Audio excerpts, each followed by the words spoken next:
Hello everyone, my name is Trevor Haney and this is my Week 1 post. I graduated from Millersville in May of 2014 with my technology education degree.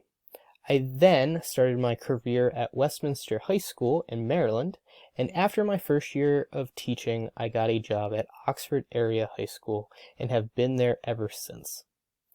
I am now starting my 7th year of teaching at Oxford. I teach many different subjects. Every period I am teaching something different, which keeps me on my toes and is exciting to me. I teach an Introduction to Engineering and Principles of Engineering course, which are general engineering courses that are math and science-based courses. I also teach 2 engineering-specific courses in aerospace engineering and civil and architectural engineering. I'm also the woodworking teacher and teach 2 different courses in our woodshop. Along with that, I'm also the head track and field coach specializing in the long and triple jumps and pole vault. I'm also the ski and snowboard club advisor at our school. When I'm not working, I really enjoy traveling. I like snowboarding in the winter months and just being with my friends and family. Here's some pictures of places I've been. Just got back from Florida not too long ago.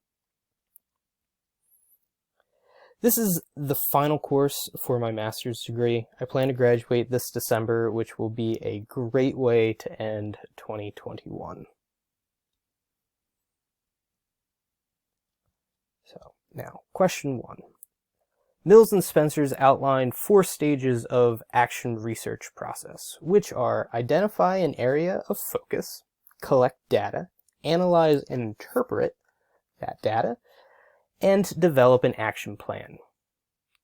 Of these stages or steps, I feel that identifying an area of focus is the most difficult step.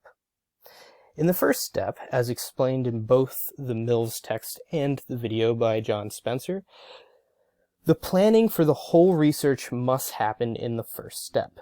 Just as many things in life, if you have a really detailed plan, it sets up for greater success in the future.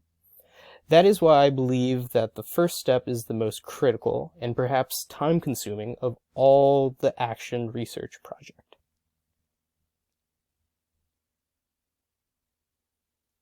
Question 2.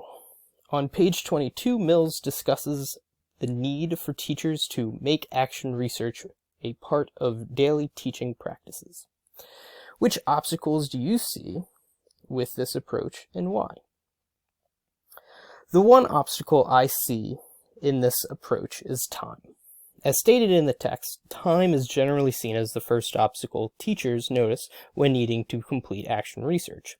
Though I'm sure most teachers complete some form of action research while teaching, the actual process of implementing it correctly and accurately could take time, especially the first time that you do it. I can also predict for myself that it will be challenging to decide which group of students to perform the research with.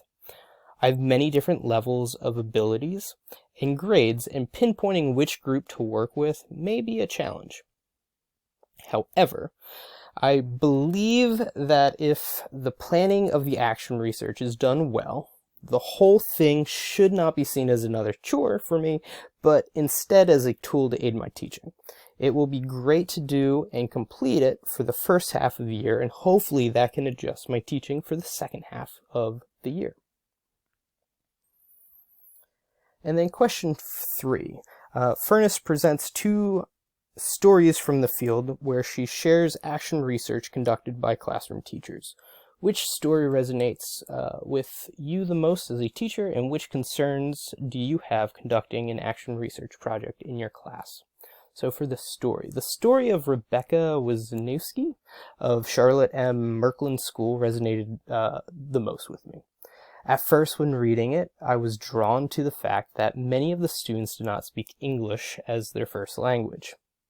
I am going to be starting this year with about 15 of my incoming students as having labeled as little to no English.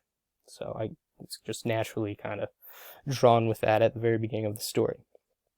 I also really enjoyed how she was able to bring a group of educators from different backgrounds to create her team. And while reading the story, I found that the strategies she used with her students was pretty impressive. I've really liked how she was able to make the students read out loud to their parents and had the parents sign off that it was complete.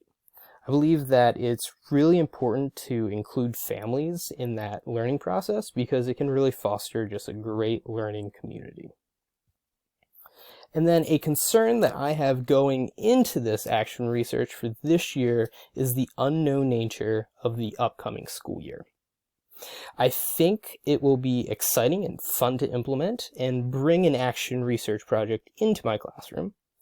It will force me to evaluate my teaching, which I think is really cool to do.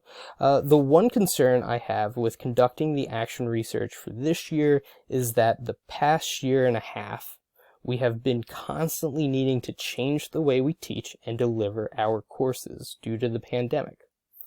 I'm a little worried about completing step 1 of the action plan, getting started, and then needing to revise it multiple times because of new guidance on how we must teach our classes for the upcoming school year. I do believe that there's a real benefit to creating these projects, and in my classroom, I'm super excited to see just how these evolve with my teaching framework.